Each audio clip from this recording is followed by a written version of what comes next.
Okay, we're getting on to the second part of this breakdown of this one particular YouTube video. About 5 minutes into the video so far, and I've done about 26 minutes worth of breakdown of that, or 20 minutes I think it was. So this could go on until I get bored of it. In the long run. Now, the second piece of advice that I can give is to practice. Now, this might seem so obvious, but I've met a lot of people who want the outcome of practicing witchcraft without actually doing any of the work. Now that's again something which raises questions rather than provides answers. You've got to say what type of practice you're talking about. You've got to speak about how it should be done. You should speak about skill improvement. You should speak about pitfalls in terms of practicing, and what specific forms of practice leads up to what specific results. Now, if you're an athlete and you're doing the kind of workout, for track running or whatever, then you're gonna be a very different person than if you're doing, let's say, strongman, which is there to lift whopping great boulders and all kinds of other stuff. So the training for physical stuff has to be specific for what you're trying to do. Intellectual training for, let's say, becoming an IT professional is a different form of training than becoming a social scientist, than becoming an accountant, than becoming a physicist, or or whatever. So therefore, can you go into specific details about what specific trainings you're talking about and how to achieve results as a result of specific forms of training? Can you do that? Can you show the different courses and pathways of education a person needs to go through in order to specifically learn specific things and to be able to achieve specific results? Because you're implying specific results can be achieved.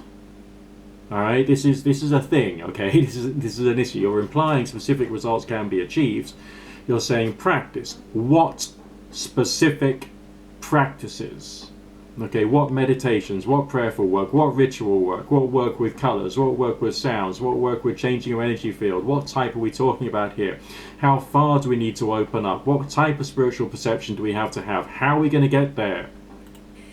Now, I don't like saying it, but I do think that some people aren't necessarily cut out for witchcraft. That's not to say that they aren't able to do it if they choose to. It's that a lot of people come into witchcraft expecting it to be a quick fix for all of life's problems. Yes, because you turn around to people and say it works. That's the problem. You turn around to people and say it works. Of course people are going to say, well, fix my relationship, fix my health, fix my career, fix my money, fix my this, that and the other, fix my family, fix my car. Because you're turning around and just saying it works, not saying what works or how, or what you mean when you say it, and how you define what something is when it works. And they aren't willing to put in any of the time and effort. And ultimately, if you aren't willing to give the energy to it, you're never going to get a response back out of it, especially not in... A response back out of it. What response?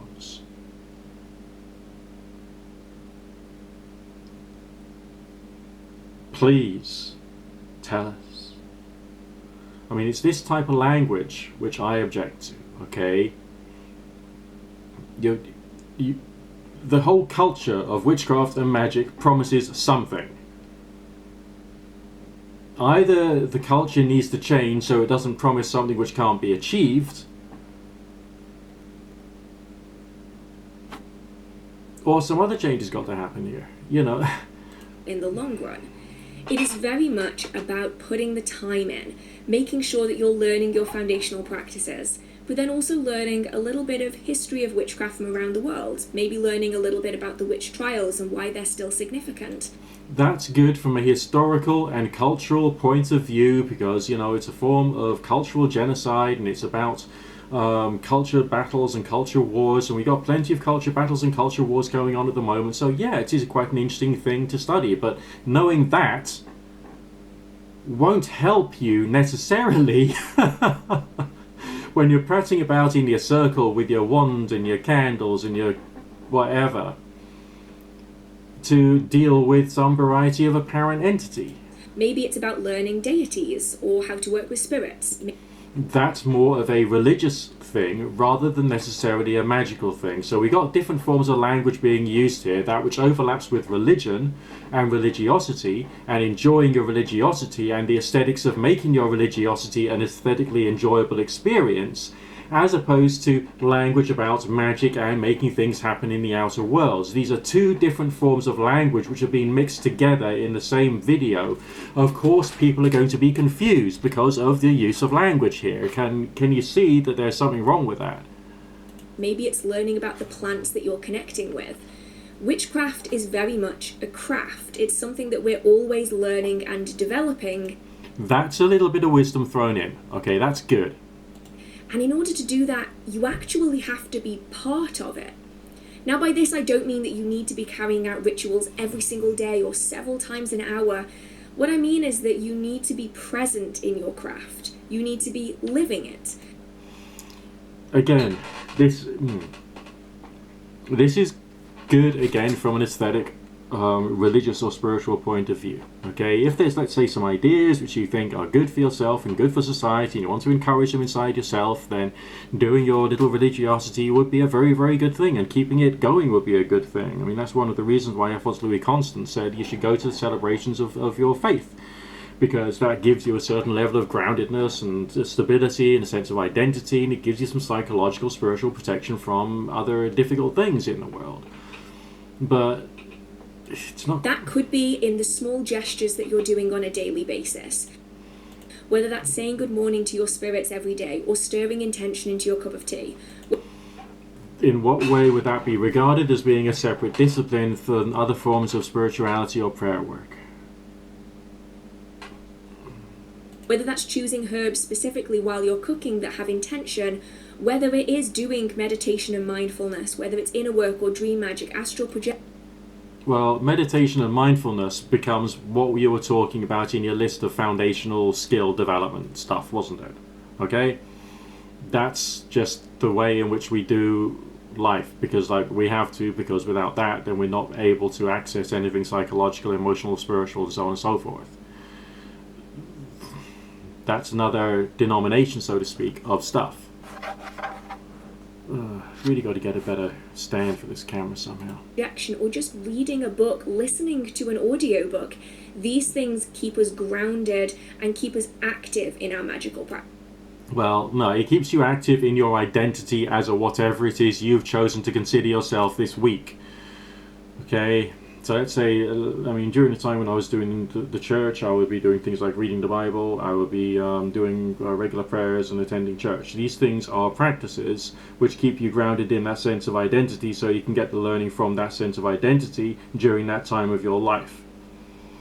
But that's not specifically doing something with the intention of manipulating supernatural forces for creating change in the outer world. Practice. I have found the biggest thing that means people fail at the start of their journey is that they go in all guns blazing and then they just stop. And then they come back. What do you mean by that? To it 5-6 months later, and they expect to be able to be just as successful as they were 5 or 6 months ago. No, 5 or 6 months earlier, you would have had the maturity that you would have had 5 or 6 months earlier.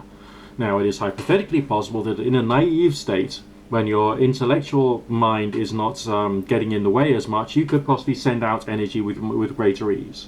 That's a hypothetical possibility, but that's based upon energetic naivety rather than anything else. It's not really skill development. It doesn't mean to say that when you started you were more powerful than you were 6 months down the line. 6 months down the line, you hopefully have got more nuanced thinking. When they've not interacted with any of their spirits, they've not communed with any of their deities, they've not connected with the land in any way, shape or form in those... Why would those things be important? And in what way do they contribute to an apparent result being created? Last months. And this is where practice kind of becomes stagnant and just fades away, because if you aren't willing to engage in the craft of... Well, so there's stagnance on one side of things, and there's fading away, which is another. Stagnant just means not moving, namely staying where you are as a person. But fading away altogether would be just like leaving it entirely. All right, the two are different. You can stagnate in some respects, and that can be good because you'll be carrying on building up certain parts of thoughts and thinking and energy inside yourself, which can operate in a certain particular specific way. But then that becomes, as it were, a unique course of education to stimulate yourself in that one particular thing. I mean, just like a lot of our obsessions and fads that we go through, you might go through a safety fad for a time and you're buying yourself things like fire extinguishers, and hey presto, one day it becomes useful. It becomes a fad. You go through, you build up some knowledge and understanding, and you get yourself equipped to do things, and then hey presto, that's something useful for the future. So stagnation is not necessarily bad. It's just a question of people do things at various times of life to satisfy the things which is necessary at those times of life. Witchcraft, you're probably looking for magic in the wrong place. Now that little thing she's put up there, saying you're not just using witchcraft as a means to an end but part of the journey. Now that's got a certain level of clout, actually, because essentially it refers to what you're doing in this particular example, as a witch, as being part of a journey. But the journey is out of self-discovery and spirituality and changing how you consider yourself spiritually with the passage of time. That is, again, not necessarily the power to create change in the outer world using supernatural forces. Okay? That's just life and living your life path, really. I'll be the first one to say that I don't think you need to be doing daily magical practice. If you want to, that's fantastic. But the main thing is to be present in your craft. Whatever it is that... Well, hang on a second. Daily magical practice. What specifically? I mean, if you were training to be a spiritual healer, alright, yes, you probably would need to train as damn near every single day as you possibly could, because you're trying to learn how to control your energy field in some particular very specific ways for the purposes of doing specific things for other people's wellness. So that does require pretty much daily practice. But yet you're talking about witchcraft, which is about controlling the whole forces of the universe and nature. I mean, that you have the ability to do, as long as you are actively engaging in your craft, that's all that really matters. It doesn't... Actively engaging in practice is, of course, something that matters, yes.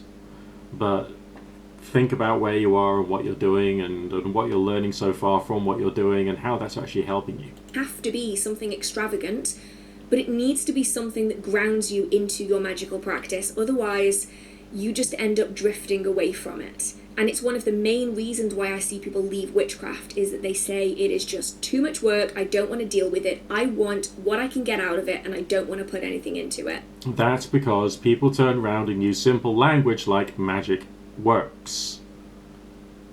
And it's the cultural issue of the use of the simplistic language such as magic works which creates this situation. Now, if it's explained from the outset properly and clearly what can be achieved, what can't be achieved, what the limitations are, what particular exercises are used to develop in what particular specific ways, then essentially you've got a real discipline there. You've got something that people can look up to and respect. The way it's being described, no. And sadly, that kind of selfish approach, I think, is becoming more and more common. And it's really important, if you want to work with deities, if you want to work with spirits, to do so respectfully and to... If you want to work with deities or want to work with spirits, what does that mean, please? What you're talking about there is essentially worship, spiritualism, mediumship. Okay, so it's a question of learning how to be a person who can do mediumship and have spiritualistic type experiences. But then that needs to be trained into the individual as a result of the developmental exercises you've mentioned and changes of intention, attention, perception, cognition during a ritual space, as well as an elevated state of consciousness brought about by opening up tremendously and blasting open the crown chakra, third eye and throat chakra like a lunatic. But that has to be trained into people and explained that that's what you're doing and how the visions come to you through the mindfulness level. That's more what you should be saying. To not expect something for nothing, and that is what a lot of people tend to miss. Yeah, but then it's a question of like getting something for something, but then what specifically is that one thing or something which can then create the result that you're after? Again, you're not really going into this. Now, the next piece of advice is actually the biggest of them all. So if you're only going to take on one piece of advice, have this be it, because genuinely this is so, so important. And it's what I recommend to... Adverts. There'll now be a short commercial break. I'll mute it and... Oh dear. There you go. Pretty pictures of donkeys which you can skip. There we go. Because it is that important. Ask why. A lot of my life is about asking why. But the problem is, you can't provide the answers. This is useful whether you are a beginner, whether you are an experienced practitioner. I don't care if you've been practicing for 2 days or whether you've been practicing for 30 years. It doesn't matter. Asking the whys is so incredibly valuable and you won't regret it. And this is really the main difference between someone who's a beginner and someone who's advanced. So as an example, you're a beginner practitioner and you really want a protection spell. So you have a look on the internet and you find a few spells but you don't have any items for it. And then you go through a few spell books and you find a couple that you think could work. So you go out and you buy the items that you need to do this working word for word. Okay, I'll tackle this in the next video. Back in a sec.